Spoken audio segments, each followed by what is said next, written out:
What's up, people? Welcome back to Daily Red Devil for all of the latest Manchester United transfer news and talk.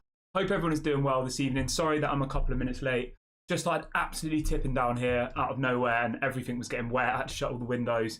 Anyway, panic over. We're here. We've got a massive show for you as always tonight, guys. Lots and lots to get into. Hope everyone is doing well. I hope you've had a good day wherever you are in the world. As I said, it's absolutely tipping it down with rain here in England. Not very nice, but it is what it is. We move. So on tonight's show, we've got loads and loads to jump into. We're going to be giving you a bit of an update on the Onana situation. I know you're all getting super bored about that one now, but we have got some more news on Onana. We will also be talking about the squad that is flying out to Oslo today for the first pre-season match of the tour tomorrow against Leeds. I mean, how good is that, guys? Football starts again tomorrow. Manchester United will be in action tomorrow at 4 p.m. UK time, and we will be doing a watch along for that one. So if you do want to watch that, then do get involved. 4 p.m. tomorrow, Manchester United are playing Leeds in Oslo. Let me know in the live chat if there's anybody who is going to that game tomorrow. I'm sure there will be some. Right. We're also going to be talking about some signings that we have coming in. Not the most exciting ones. We've got two players who are going to be joining the club. We will talk about that a little bit later on into the video. We will also be talking about Amrabat. Some really big stories have come out about Amrabat today, guys, which I'm super excited to get into with you. We've got a bit of a funny story about Pogba as well. We were going to lead the show with that, but I just thought it's a bit stupid. So last minute, I decided to change the thumbnail. I decided to change the title because I just think the Pogba story is a bit of it's a bit of a joke. It was meant to be a bit of fun, but I can see why people probably wouldn't like it. We've also got some news on Marcus Rashford as well, which we'll talk about. We've got some news on Dean Henderson and Scott McTominay. We've got loads to jump into today, guys. We really do. So let's just jump into it. But I first of all wanted to start off by saying happy birthday to Amad Diallo. Everybody drop a happy birthday to Amad Diallo in the chat. He turns 21 years of age today. I love Amad Diallo. I think he's going to go on to be a really special player for Manchester United. It's his birthday today, so everybody wish Amad Diallo a happy birthday, please. Right, let's start with the first story. As always, guys, I like to try and be positive on this channel. I don't like spreading negativity. So let's start with some positivity, and that is about Amrabat. So there's a story coming out from Italy today saying that after Manchester United have signed Onana, Manchester United will turn their attention to Amrabat. United believe he's more than affordable at 30 million euros, and Amrabat is eager to join Manchester United. I mean, that is music to my ears. That really is. This is coming out from a couple of different platforms in Italy today saying that as soon as Manchester United get the Onana deal over the line, they will be going in for Amrabat for a fee of around 30 million euros. I mean, that would be a great bit of business, wouldn't it, guys? We've spoken about him quite a lot on the show over the last couple of days, but I do really think he'll be a quality signing, and I'm excited that we're actually going to, go for him early, not just wait until the end of the window, and then he'll probably end up going to Bayern Munich or something.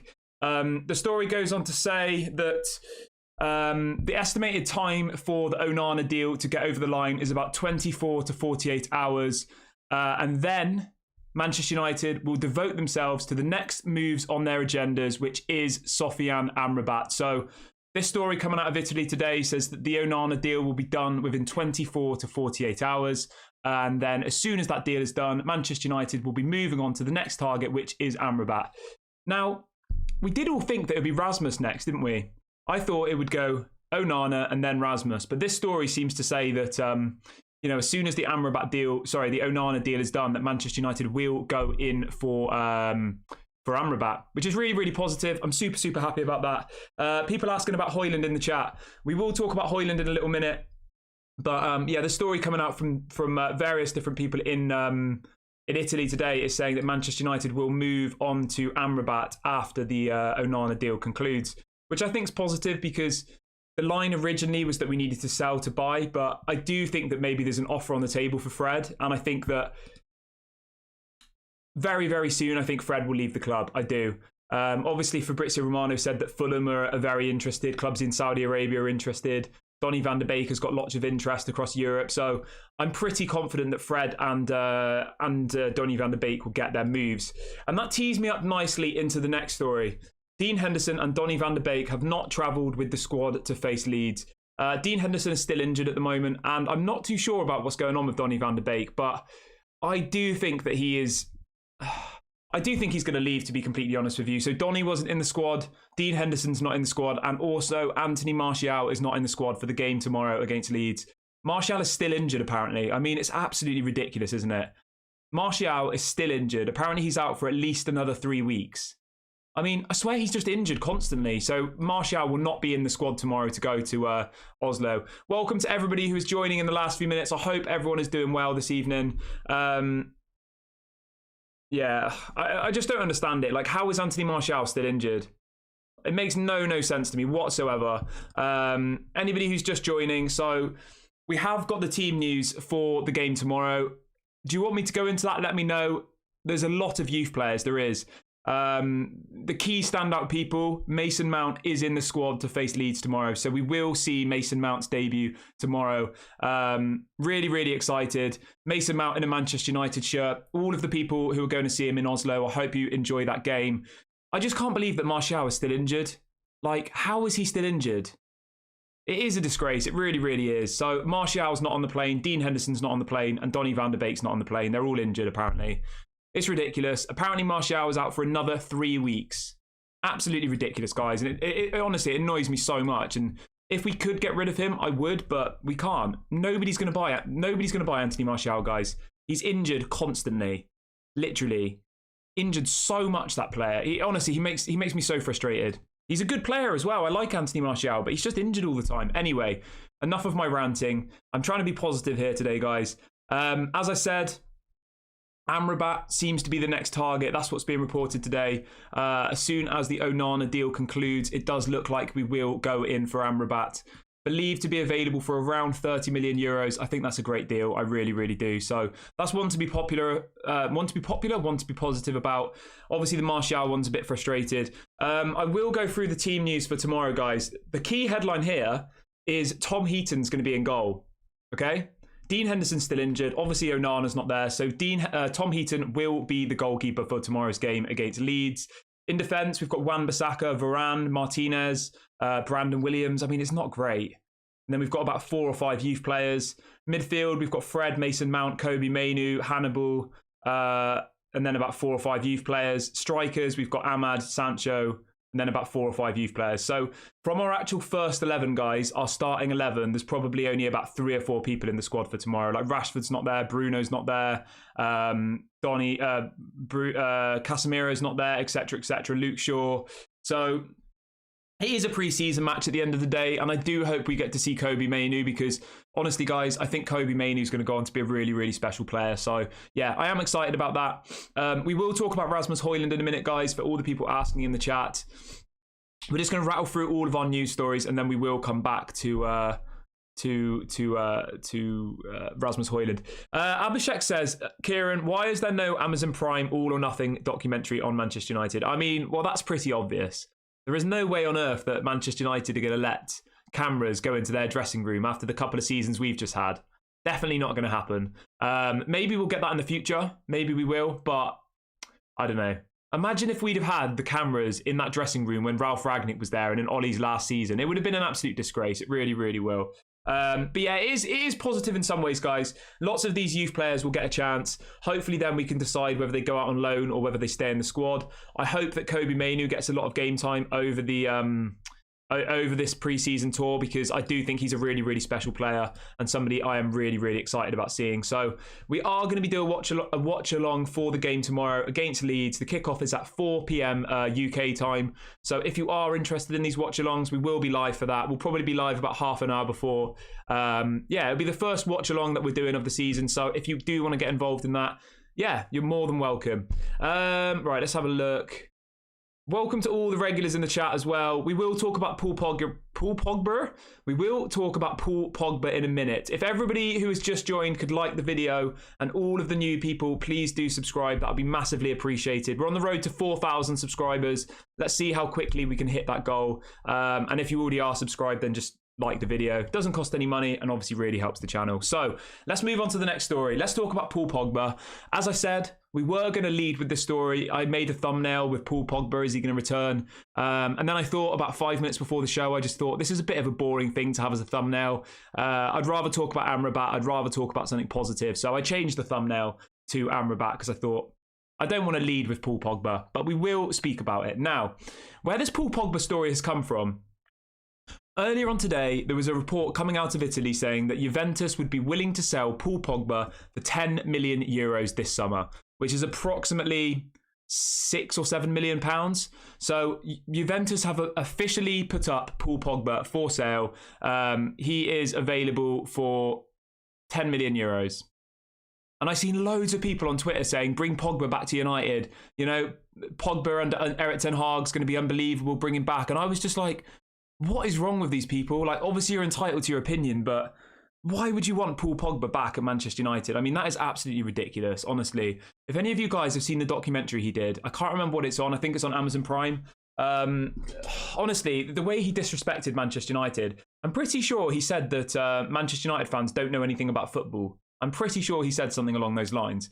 Anyway, if you've seen that documentary about Paul Pogba, let alone what he was like on the pitch, he is not worth bringing back to Manchester United. He was injured for the whole of last season. He was injured for most of the time at Manchester United. He probably had about 20 games that he played well for in the whole time he was here. So Pogba should definitely never come back to Manchester United, all right? He should go to Saudi Arabia. He should go and earn loads of money. I swear he always just is injured and goes off to Dubai anyway. So if I was him, I'd just go off to Saudi Arabia. And then if he gets injured, which he will, then he doesn't have to bother getting a flight again, does he? He can just chill there. So definitely do not bring Paul Pogba back to the club. I thought I'd bring it into the show really, really quickly because there was people on Twitter saying, bring Paul Pogba back. Oh, imagine Paul Pogba under Ten Hag. He's going to absolutely cook. And I thought, guys, like, why are we even entertaining this? So anyway, I just wanted to mention it for a really small part of the show. Juventus have apparently put him up for 10 million euros. And there was people saying, let's bring him back to Manchester United. It's a 100% no from me, 110%. I do not want to see Paul Pogba back at Manchester United. Never again. I wish him all the best in his career. I hope he, does have a bit of a career and doesn't just be injured for the rest of his career. But at the end of the day, guys, it's a no for me for Paul Pogba. But do let me know in the live chat, guys. Let me know in the comments section. Is there anybody watching today that would like to see Paul Pogba back at Manchester United? Let me know why. Let me know your reasonings. And we can, of course, discuss that later on in the show. All right, let's move on to the next story, guys. As usual, I will read out some comments and stuff in the second half of the show. If you want to do super chats, if you want to do any of that stuff, you can just hit the $sign. But yeah, I will try and read out some comments into the second half of the show. Right, so we've got a story coming in about Marcus Rashford. Obviously, we spoke last night. Bild in Germany were reporting that PSG are interested in Rashford, which kind of caused mixed opinions. Some people in the chat were saying, oh, it's rubbish, they don't want him. I kind of came to the conclusion that it was just a tactic to get more money on his contract. So we've had a couple of other stories come out today about Marcus Rashford. So let's jump straight into it. Ben Jacobs says, the PSG interest in Marcus Rashford is genuine and dates back to last year, but the likelihood remains that Marcus Rashford will sign a new contract at Manchester United. PSG know this and have low confidence of success should they choose to move for him. So it's kind of as we expected, guys. Manchester United are still negotiating this contract with Rashford, and I think it is just a tactic from Rashford's agent or whoever to try and bump up the money, which I guess is fair enough. At the end of the day, footballers are there to make money, aren't they, really? They only get one career in football, so Obviously, it is a bit of a shame, but it is what it is. And then there's another story coming out from TalkSport saying that Manchester United are relaxed over Marcus Rashford's future. Rashford is apparently close to signing a new long-term deal at Manchester United after months of negotiations. So I do think we will get Marcus on a new contract very, very soon. I mean, you never know in football, though. If, what are they called? If PSG come in with a big bid, you honestly never know. You really don't. Sometimes things like this do happen. If Mbappe leaves, maybe they'll go in for him. But to be completely honest with you guys, I think if Mbappe leaves, they'll go for Victor Osimhen, I think. That's just my opinion. I haven't got this from PSG directly, but if Kylian Mbappe leaves PSG, I would imagine that they'll go in for Victor Osimhen, to be completely honest with you. So yeah, I do think that this is just a tactic to try and get some more money for Rashford on his new deal, which is completely fair.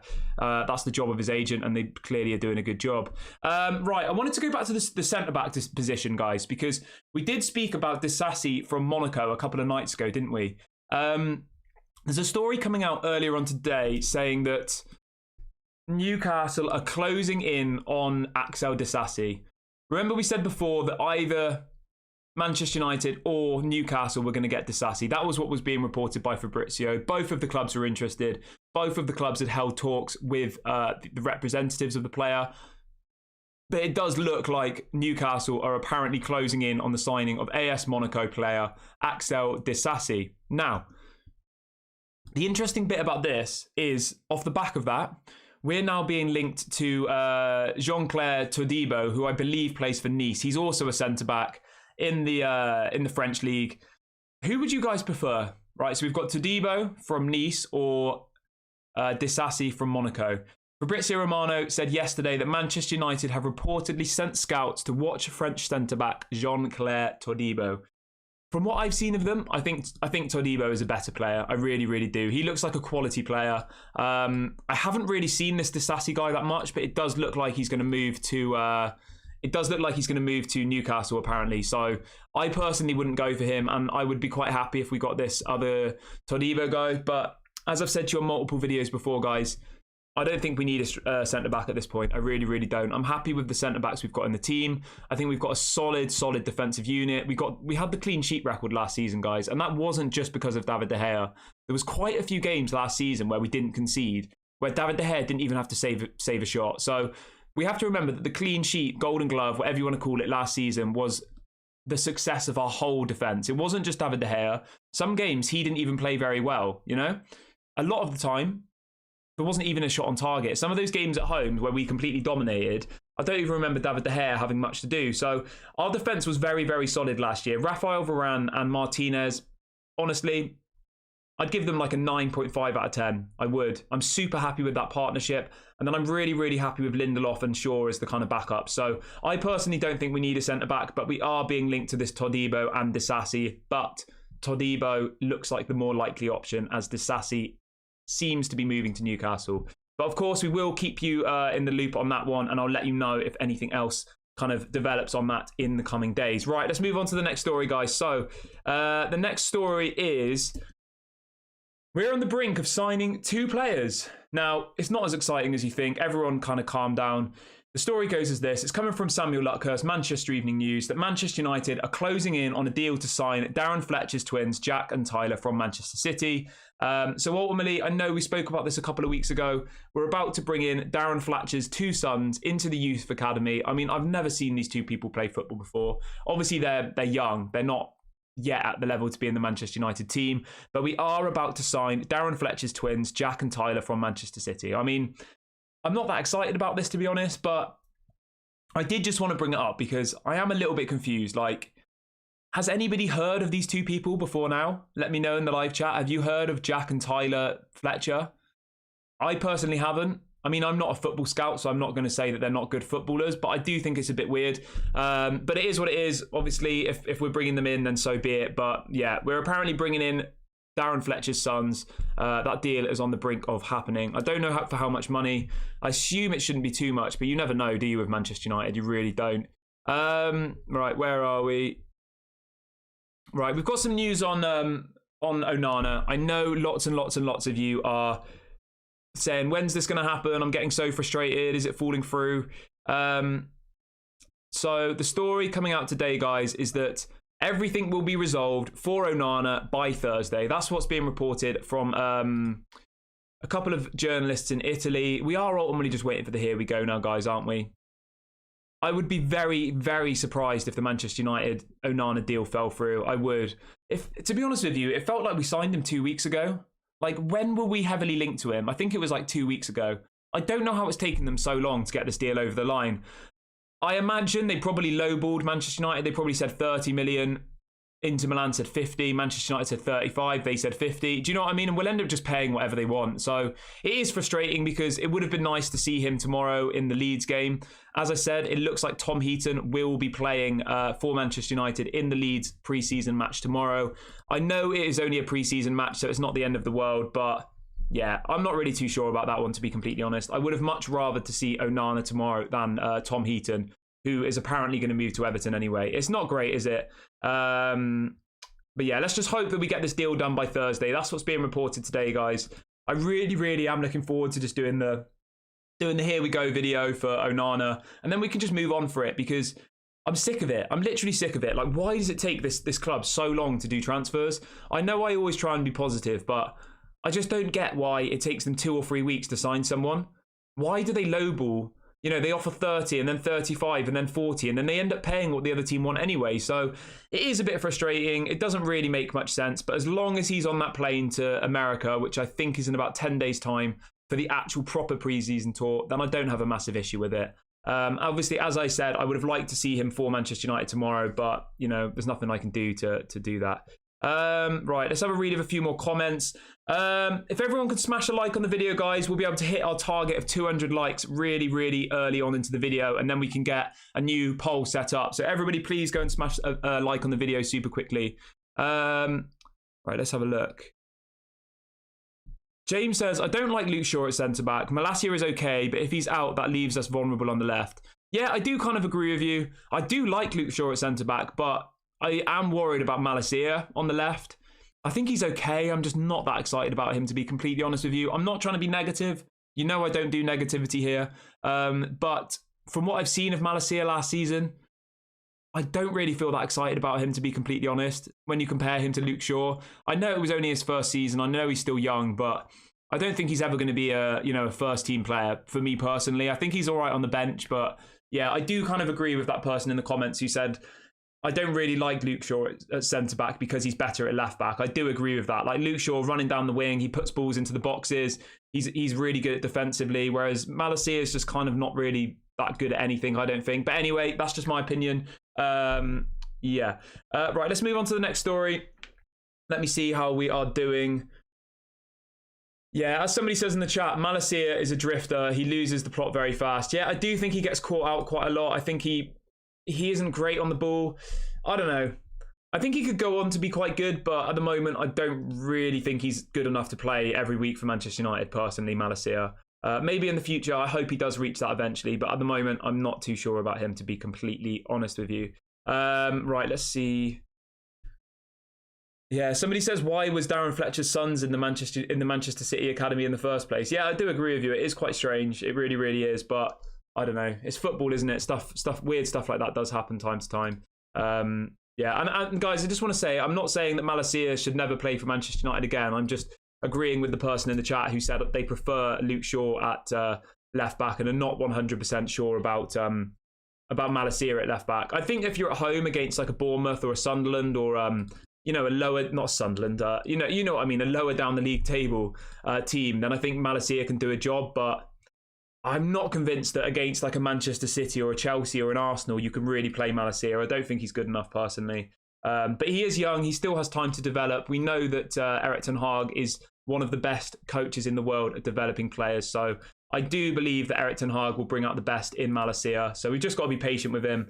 The other thing you've got to remember as well, guys, is Diogo Dalot can play at left back as well. So yeah, we have got options in those positions. I think we don't really need to buy another left back at this point. Right, let's see. Let's read out a few more comments really, really quickly. Somebody says, what happens if the Onana deal fails? I mean, if the Onana deal fails, then obviously Dean Henderson would be the goalkeeper next season. I don't want to start thinking about the Onana deal failing because I don't think it will. I think we will get Onana, guys. So I'm not going to entertain the deal falling through because I just don't see how it can at this point. You know? Manchester United clearly want the player. Erik ten Hag wants the player. Inter Milan want to sell. All of the, the lines, all of the roads are leading to Onana being a Manchester United player. But just for argument's sake, if you really do want to know, I guess it would be Dean Henderson. Okay. Yeah, Dean Henderson would probably be the goalkeeper, wouldn't he, if the Onana deal failed? Because I don't really know who else we'd go for at this point. There isn't really anyone else available. Yeah, but yeah, do let me know what you think about that, guys. I'm not worried about the Onana deal whatsoever, to be completely honest with you. Manchester United always take weeks and weeks and weeks to do transfers, so we're not a Liverpool who you're linked to someone and then 24 hours later they're at the club. It just takes time. It does. Manchester United take time with everything. I'd love to be a fly on the wall in these transfer meetings with Manchester United and with like the negotiations, because I don't get how they can be so slow. But anyway, let's stop being negative. Onana will be a Manchester United player, guys. Let's stay positive. Right. Somebody in the chat saying, how about the Japanese young goalkeeper? So in relation to Sion Suzuki, his name is, there's a couple of reports coming out today that Manchester United will make a formal approach for Suzuki in the next couple of days. He will very much just be a backup goalkeeper though, guys. He's not going to be a first team player. He will be on the bench. He'll be a backup goalkeeper. The fee is believed to be around £5 million. From what I've seen of him, which isn't very much, he looks very, very similar to Onana in the sense that he's good at passing, he's good at distribution. He's still very young. He's 20 years of age. So I think it's an interesting signing. I'm not like massively excited about it. As long as Dean Henderson leaves the club, I don't really care, to be completely honest with you. For me, Dean Henderson completely disrespected Manchester United. He thinks too highly of himself. He doesn't portray that I know what it means to be a Manchester United player kind of, kind of message. He just thinks he's too good, doesn't he? He's kind of similar to Maguire. I don't want to slag people off, but I think Maguire and Dean Henderson have kind of labelled themselves in the same category. They both think they're too good, don't they? They both think they're better than they are, is what I'm kind of getting at. And I don't like people like that at Manchester United. Like, Manchester United has always been about the team. It's been about every single time you put on that shirt, you need to prove yourself, even if you're Ronaldo, even if you're Cantona, if you're Beckham, Ryan Giggs, Paul Scholes, all of these legends of Manchester United. They understood what it meant to wear that shirt. And every time you go on that pitch, you have to let your ego go. You have to go out there and you have to give your best every single game. And you can't be coming out afterwards saying, I don't need to prove myself. I didn't want the manager to see me training because he might want to keep me and all this rubbish. You don't do... Like Dean Henderson did that interview with TalkSport, okay? I mean, I'm not being funny, but like TalkSport's okay. It's an all right channel, but it isn't really the best thing for him to do, is it? Doing an interview with TalkSport, like, come on. Like, at least with... some people, if you go and get some really, really high profile interview, then it's still like not good, but like slagging off Manchester United to TalkSport, like it's not a good look, is it? Anyway, guys, I'll stop being negative. Let's have a read of a few comments really, really quickly. So do get your comments in. Welcome everybody who's just joining in the last few minutes, by the way, guys. If anybody is new, please do subscribe. We go live at 8 a.m. UK time and 6 p.m. UK time every single day for an hour-long show. We will bring you any breaking news if it breaks throughout the day. So if anything comes in the daytime, we do go live as well. So welcome to everybody who is new here today. Lots of new names in the chat, which I love to see. Nick says Henderson disrespected the club. Yes, I 100% agree with you. Lucky Singh says, guys, let's get 2 players through the door, Onana and Amrabat. Yeah, so for anybody coming late, guys, Onana deal is apparently 24 to 48 hours away from completion. That's the stories that are coming out today. In relation to Amrabat, the sources coming out of Italy saying that Manchester United will move on to Amrabat once the deal for Onana is done. A fee of around 30 million euros should be enough to get the player. And as we've spoken about many, many times before, it does look like Fred and Donny van de Beek will leave the club, which of course paves the way for Amrabat. Amazing. If we get Amrabat and Mason Mount and Fred and Donny go, that's great. That's really, really good. Right, let's read out a few more comments really, really quickly then, guys. So David says, this window looks like it's going to be the same as last summer. Just one signing going on tour. Mount just like it was, just Martinez going on tour. Yeah, I mean, it isn't great, is it, guys? Last year, the only player we took on the preseason tour was Malacia. That was it. A backup left back.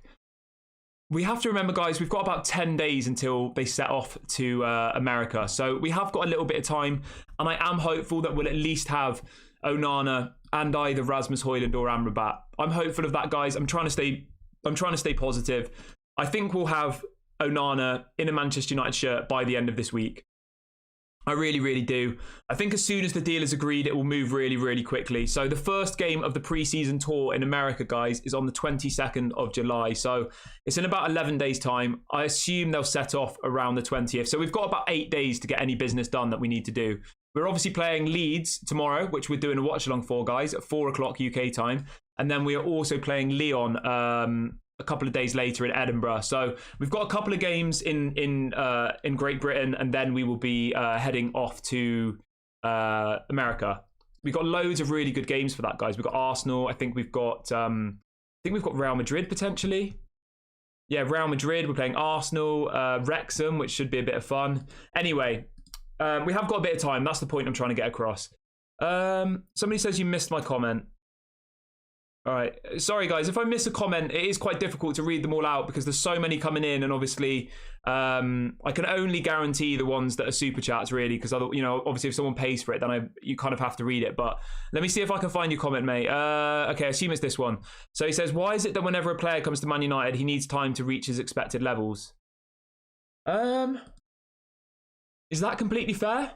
I don't think that's a fair comment, to be completely honest with you. So somebody in the chat has said, why when Manchester United sign players, why does it always take time for the players to reach the kind of level they're expected? I mean, Casemiro, I think he's reached the level we expected.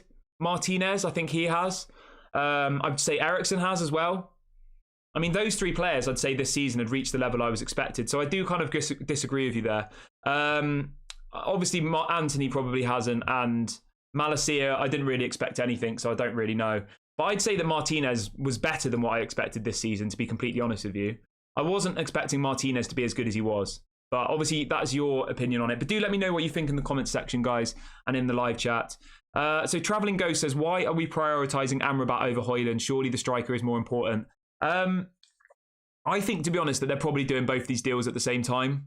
I think that's the most likely thing. I just think that the Højlund deal is a slightly more complicated deal to do. Amrabat, Fiorentina, they want to sell him, 30 million euros. It's an easy deal to do. It's a small amount of money. But if you think about Rasmus Højlund, it's a massive amount of money. There's potentially people going on loan to the other club. You're hearing Amad Diallo going. You're hearing Mason Greenwood going on loan. It's a much more complicated deal. And Rasmus Højlund is way more in demand, I think. So I don't know, to be completely honest with you guys. I do think that both of those players are the priorities. And I do think we will see Onana, Mason Mount, Amrabat and Rasmus Højlund as our first kind of four signings. Plus that Suzuki guy, the goalkeeper. But at this point, I don't want to say he doesn't count, but you know what I mean. He's not really someone that we're going to be jumping for joy about. Right, let's have a look how we're doing. Right, guys, we're like 30 subscribers away from 3,700, guys. So if everybody who isn't subscribed now hits subscribe, we will hit that by the end of the video, which will be a massive, massive achievement. I will read out a few more comments really, really quickly. So Andrew says, Erik ten Hag has received a club in total mess. He is undoing all of Ollie's nonsense contracts, and it will take time for Erik ten Hag to sort out all the contracts. We have to be patient with Erik ten Hag. He has a hard job. I 100% agree with you. Erik ten Hag deserves the patience, okay? What I want you guys to remember, okay, we need to stay united on this, because as soon as Manchester United lose a game, the press are going to be out for him. As soon as Manchester United lose a game, rival fans will be out for Erik ten Hag, okay? And we need to stay united. Obviously, we can be critical, but we have to stick by him. We do. If he makes a wrong decision, then we just hope that he has to learn from it. I do think that we need to stick by this manager. I do think that he's earned his trust. I think the players he's brought in so far have been really, really good. And I'm really, really happy with him. So I do like the positivity that's coming in the chat today, guys. Right, let's have a look. So Neil saying, my nephew just signed for Yeovil Town. I mean, well, that's amazing, Neil. So we've got somebody in the chat whose nephew just signed for Yeovil Town, which I believe most people who aren't from England probably don't know who they are. They are in. People are probably thinking, "What the hell are you talking about, Kieran?" Yeah, so they're in. I think they're in the second league in English football, but still, they're a proper football team. So well done, Neil. That's amazing. Massive shout outs to you on that one. Right, let's read out a few more comments really, really quickly. So Travelling Ghost says, so if we utilise our budget on Amrabat, does that mean we need to sell players to buy Højlund? That's risky. I don't know the exact ins and outs of the deals at this point, guys. I'm just kind of bringing you the news that's been reported today. But I do think that we will get both Amrabat and Rasmus Højlund. And I do think that Fred and Donny will probably leave the club very, very soon.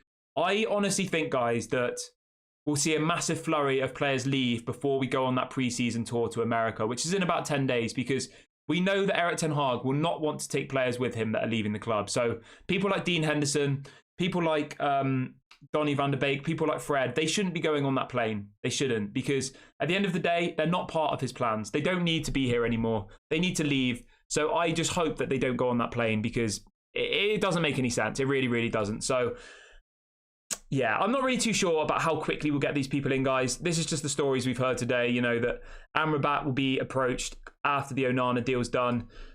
Maybe it's because he's a cheaper player. I don't know all the ins and outs of it, to be completely honest with you. Obviously, when you look at our squad for tomorrow's game against Leeds, in the forward positions, we've got Amad Diallo, Jadon Sancho, Shiratire, Noam Emeran, Omari Forson, and Joe Hugel. So, of our strikers tomorrow to face Leeds, right, in the pre-season game, there's only Jadon Sancho who's a first-team player. All of the rest of them are youth players.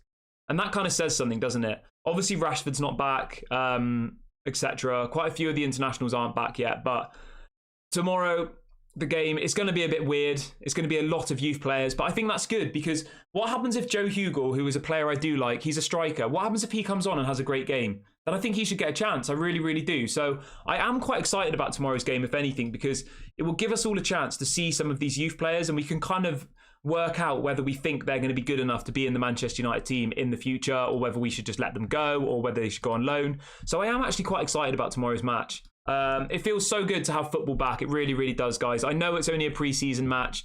I know it's not the Premier League, but we're so close now to the Premier League starting, guys. It's about a month away. We will, of course, be doing all of the watch-alongs for every single game this season, all of the Champions League, all of the League Cup. So if you are into all of that stuff, do subscribe and hit the notification bell. I'm really looking forward to doing the watch-alongs with you guys. Really, really excited.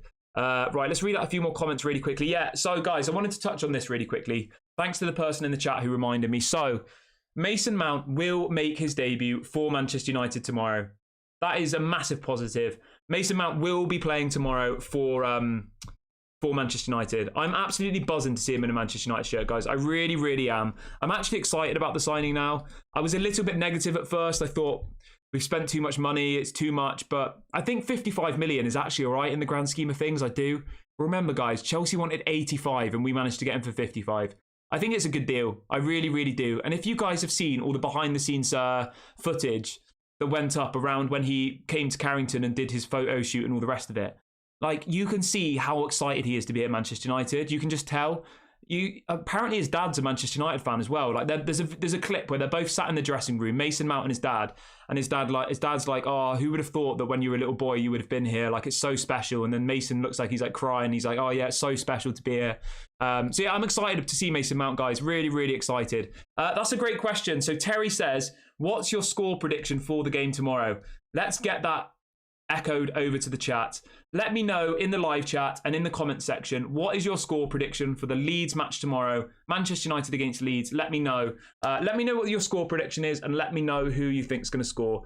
I'm going to go with 3-1. I'm going to say Jadon Sancho is going to score, Hugh Gill is going to score, and Mason Mount's going to score. Let me know in the live chat and in the comment section what the score will be tomorrow in the pre-season match, and also who's going to score the goals.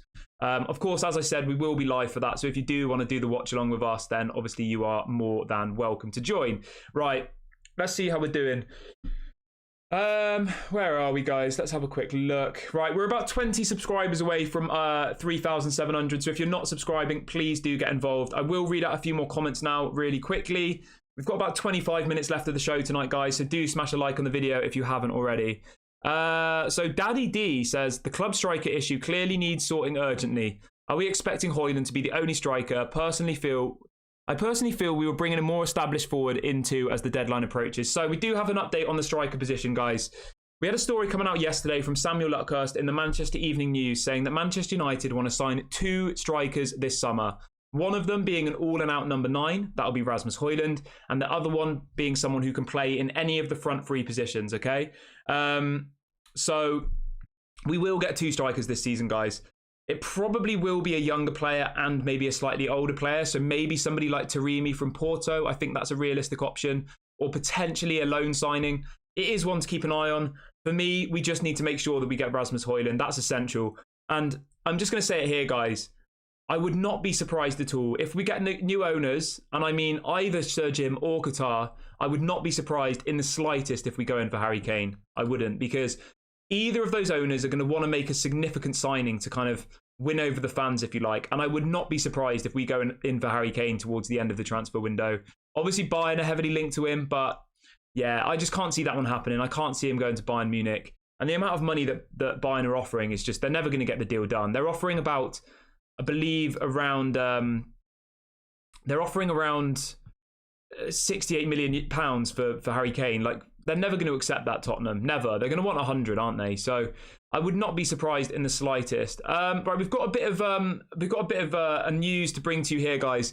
Obviously, we did speak about Edwin van der Sar. Really, really sad. He is he's currently in hospital, I believe, with a bleed on his brain. I don't know if you guys, we did mention it on a show a couple of days ago, but we have got an update coming out from Ajax on the situation here. So I'm going to read it out to you really, really quickly. This is about Edwin van der Sar. So it goes, Edwin is still in the intensive care unit, but is stable.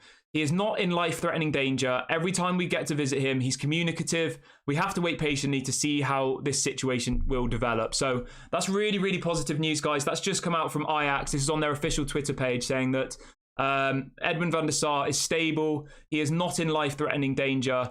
Every time they go to visit him, he's ultimately able to speak, but they do have to wait and see how it develops. So that's really, really positive. As I said to you guys before, we are sending our thoughts and our love to Edwin van der Sar and his family at this time. Really, really sad. But that is a positive update. Edwin van der Sar is stable.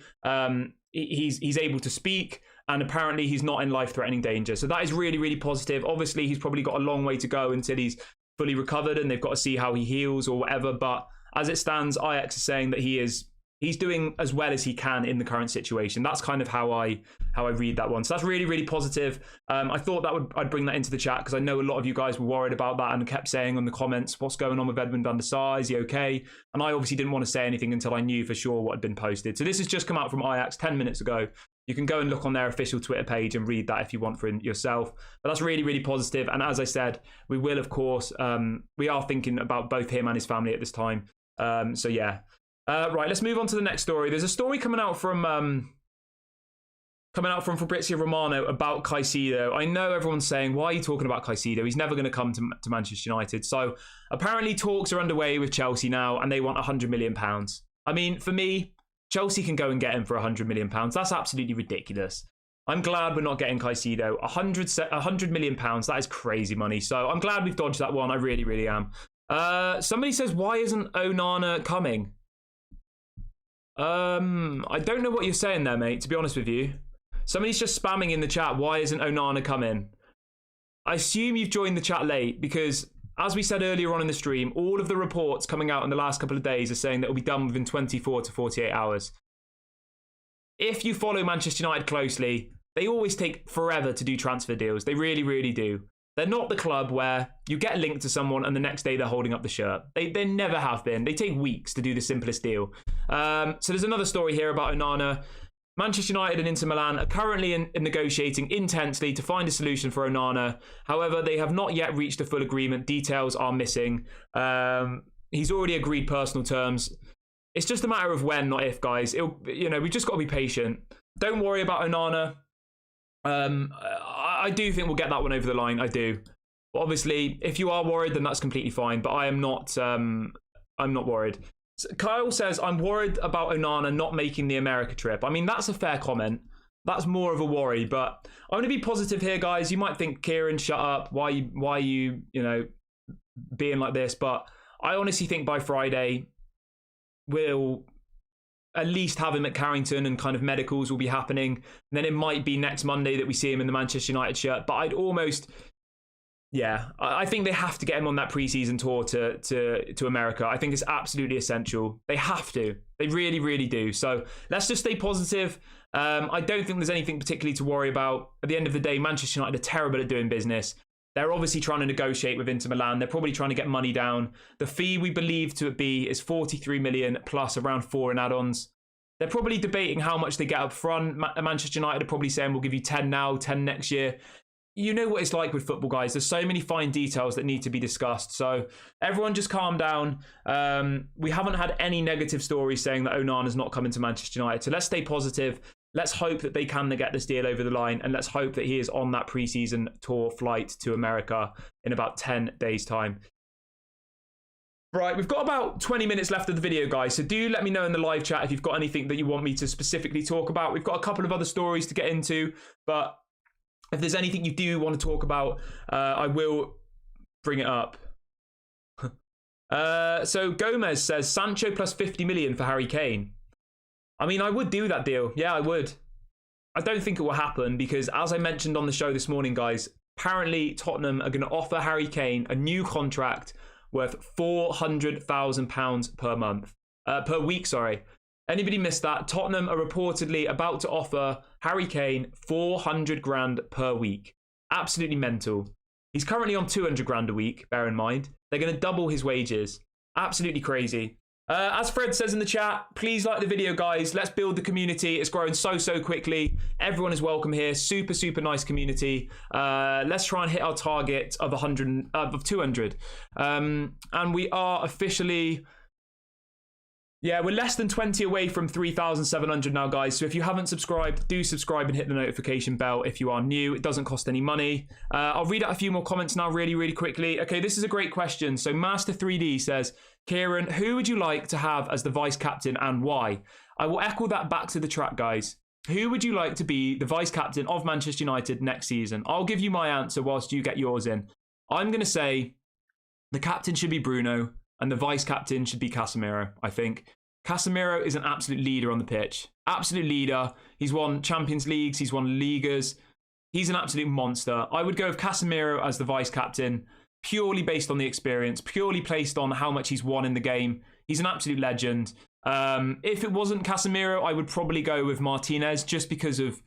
It's just something about Martinez. He's got that aura, doesn't he? Like, if anybody talks down to him or isn't pulling their weight, he's going to put them in their place. So...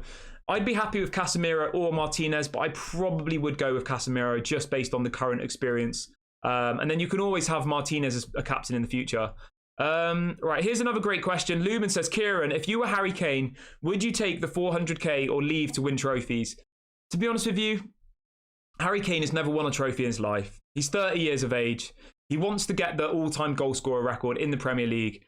If I was Harry Kane, I would just take the 400k, stay at Tottenham, become a Tottenham legend for the rest of, forever. Get Alan Shearer's goal scoring record. That still is a trophy in some ways. I know it's not like an actual trophy, but I probably would do that because, yeah, I think that's what he'll probably do, to be completely honest. I mean, if somebody offers him 400 grand a week, that is absolutely nuts. That's crazy. He's not worth that. He really isn't. Right, let's read out a few more comments. David says 400 a week to Kane. They ain't going to win a trophy next season. Spurs don't win anything. What's the point in him staying at Spurs? The only reason I see him staying at Spurs, guys, is so he can win, get Alan Shearer's goal scoring record. That's the only reason I see that he would stay there. Obviously, as well, if he's going to earn 400 grand a week. I mean, that's very nice, isn't it? But yeah, do let me know in the chat. That was a great comment that somebody asked. If you were Harry Kane and Spurs offered to double your wages from 200 to 400 grand a week, would you stay at Spurs or would you leave the club? I think, if anything, I think he's more likely to stay, not sign a new contract, and then leave for free next summer. I think that's more likely. Gomez says Casemiro equals vice captain. Perfect pick. Yeah, I think so. Somebody says Bruno, Casemiro, Martinez. Martinez. Quite a few people saying Martinez as vice captain. Yeah, I mean, either Martinez or Casemiro would be my vice captain personally, guys. But do let me know in the live chat and in the comment section afterwards who would be your vice captain at Manchester United. Right, let's have a look at a few more bits that we had to talk about, guys. So we've got a story coming in the last few minutes, guys. Let's keep up with the positivity. So Simon Stone reports for the BBC, very credible journalist here in the UK. Simon Stone has come out in the last 2 minutes saying, I'd be staggered if Onana doesn't happen, and I'll also be staggered if it doesn't happen before Manchester United go to America. So make of that what you will. I know you're probably thinking, well, who is this Simon Stone guy? He writes for the BBC. He's a very credible journalist. As I keep saying, I believe with Onana, it's a matter of when, not if, okay? So everyone stay chilled out about that one. Yeah, everyone try and stay chilled about that one. So Deezy says Todibo is clear of Axel. Yeah, we did speak about that earlier on, didn't we? Manchester United are supposedly interested in Todibo from Nice.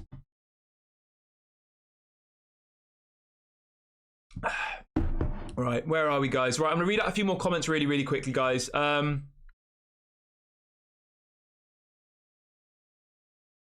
So we've got someone disagreeing, which is completely fine. I do like the whole point of these is for conversations. So somebody says Sancho is on 375 a week, and you're saying Harry Kane isn't worth 400 grand a week. What I'm saying here, guys, is Manchester United's wage budget was blown out of the water many, many years ago, right? Tottenham pay Harry Kane 200 grand a week at the moment. Their wage budget is fine. For them to double his wage to make him, that's what my point is. He's not worth 400k a week to Tottenham. He's not. Because it's not like a Manchester... If Manchester United offered him 400k, I'd say that's a lot of money, but it's not that bad because we pay Sancho 350, we're probably going to pay Rashford 350, we paid De Gea 375, etc., etc. I'm saying if I'm Tottenham, it's a better move to cash in now, sell him for 100 million than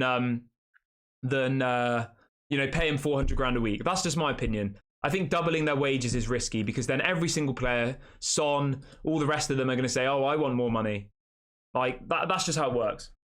But yeah, if you disagree, that's completely fine. I think in a Manchester United shirt, Harry Kane's worth 400 grand a week, but for Tottenham, he's not. They're not going to win any trophies. They're not as big a club as Manchester United. They shouldn't be absolutely destroying their wage budget for a player who wants to leave the club. That's my opinion. If you disagree, that is obviously completely fine. I'll read out a few more comments then. Let's have a look. This is a great comment. So Fred says, the biggest waste of money was when Spurs put a trophy room in their stadium.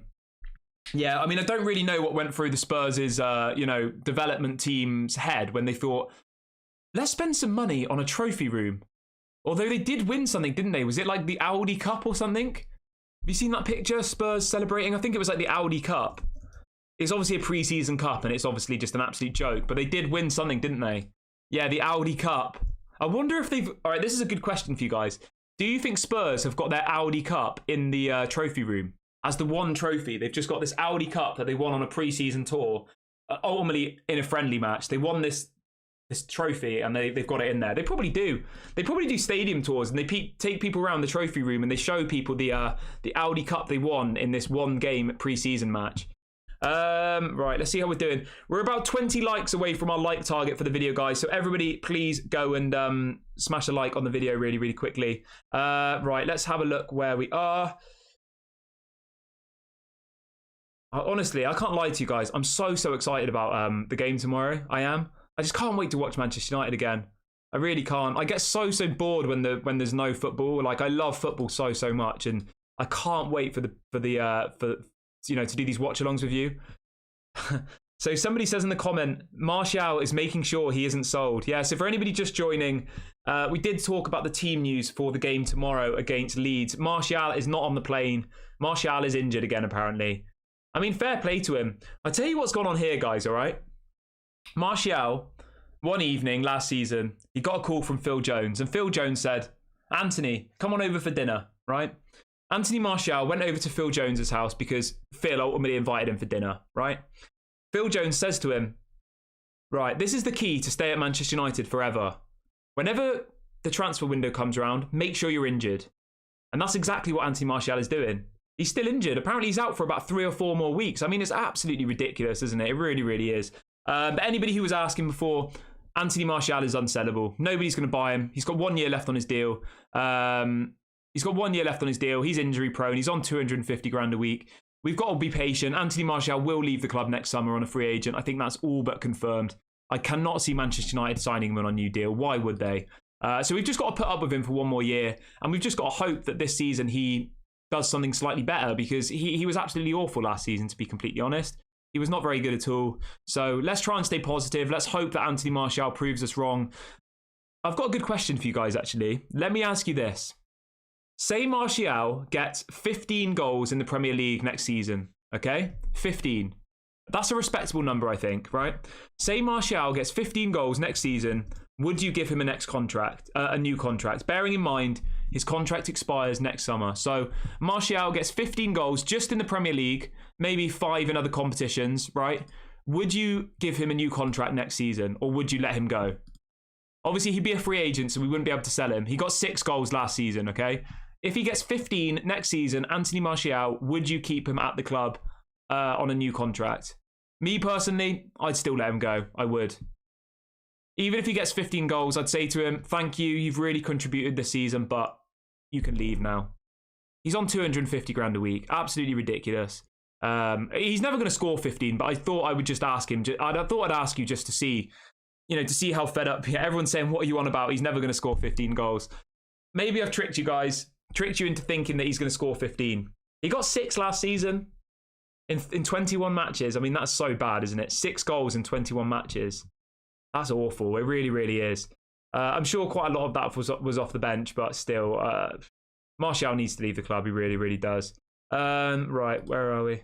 We've got about 5 minutes left of the show, guys, so I will read out a few of your comments now, as I always try and do towards the end of the show. Let's go through a few more comments. So David says, we need to release Martial, unreliable, can't stay fit, and when he was fit, he was crap. I mean, fair enough. That's a fair point. Somebody else says Martial needs to go. Let him go. Let him go.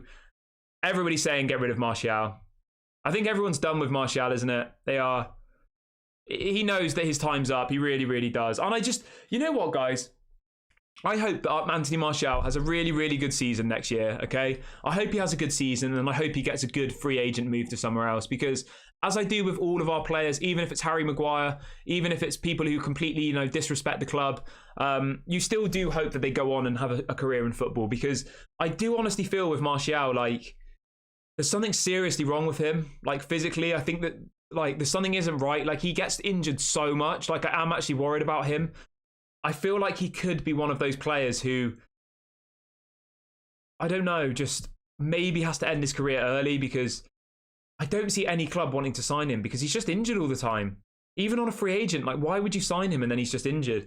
Somebody's asking, why isn't Anthony in the squad for tomorrow? I'm not entirely sure. Obviously, Anthony was injured, wasn't he? I'm not too sure about Anthony, guys, to be completely honest with you. If anybody knows why Anthony's not in the squad tomorrow, he is back at Carrington. I've seen pictures of him at Carrington, so I don't actually know on that one. I'm not sure. Maybe that will come out in the next couple of days, but I don't actually know, to be completely honest with you. Right. Somebody's saying sell Anthony Martial in January. I mean, guys, it sounds great in reality, but he's on 250 grand a week at Manchester United. Nobody's going to buy him. Nobody's going to buy him. The only way you get Anthony Martial out of the club is if you let him go on a free transfer. That is literally the only way. There is no other option. And letting him go on a free transfer means you've got to buy out his contract, which we're not going to do. So we've got Anthony Martial for one more season. We've got to make do with it. There's nothing we can do about it, guys. So yeah, we've just got to brace it and get on with it, unfortunately. Right, let's have a look. We've got a couple of minutes left of the video, guys. Do smash a like on the video and do subscribe if you're new. If anybody is new today, of course, we do go live at 8 a.m. UK time and 6 p.m. UK time. And if anything goes breaking throughout the day, we will, of course, go live. Now, tomorrow, guys, as we've got we've got the pre-season game against Leeds tomorrow at 4 p.m. So we will be live for all of that, and then we'll stay live for a kind of transfer show afterwards. So tomorrow, guys, we're going to be live for about 2 or 3 hours from 4 o'clock. So if you love Manchester United, if you do enjoy the content, and do subscribe, we're going to be live a lot tomorrow.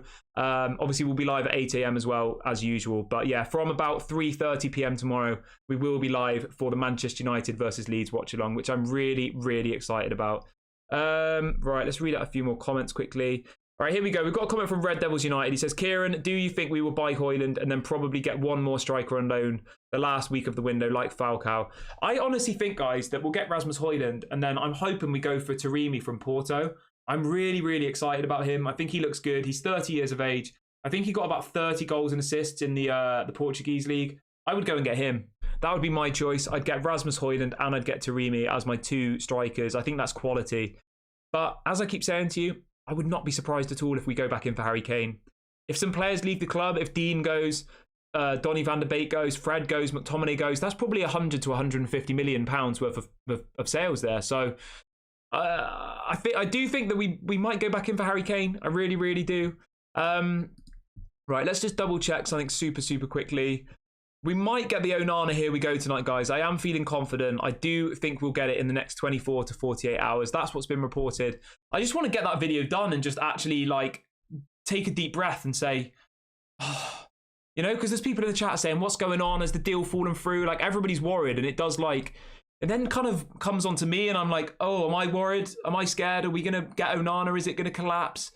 I'm trying to stay positive, but obviously when there's people in the chat saying, oh, we're not going to get him, it's going to fall through, I'm like, don't say that, please. Don't jinx it. There's a great comment. So Fred says, you better bring a packed lunch tomorrow. Yeah, I will have to, guys.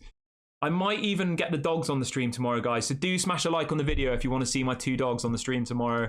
It will be entertaining. They probably will just lick my face, which some of you may or may not like.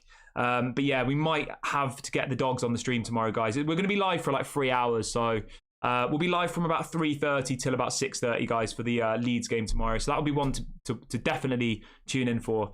I'm going to wrap the video up here, guys. I think it's been an amazing stream tonight. We've gone through so much. Couple of headlines to wrap up before we end the stream.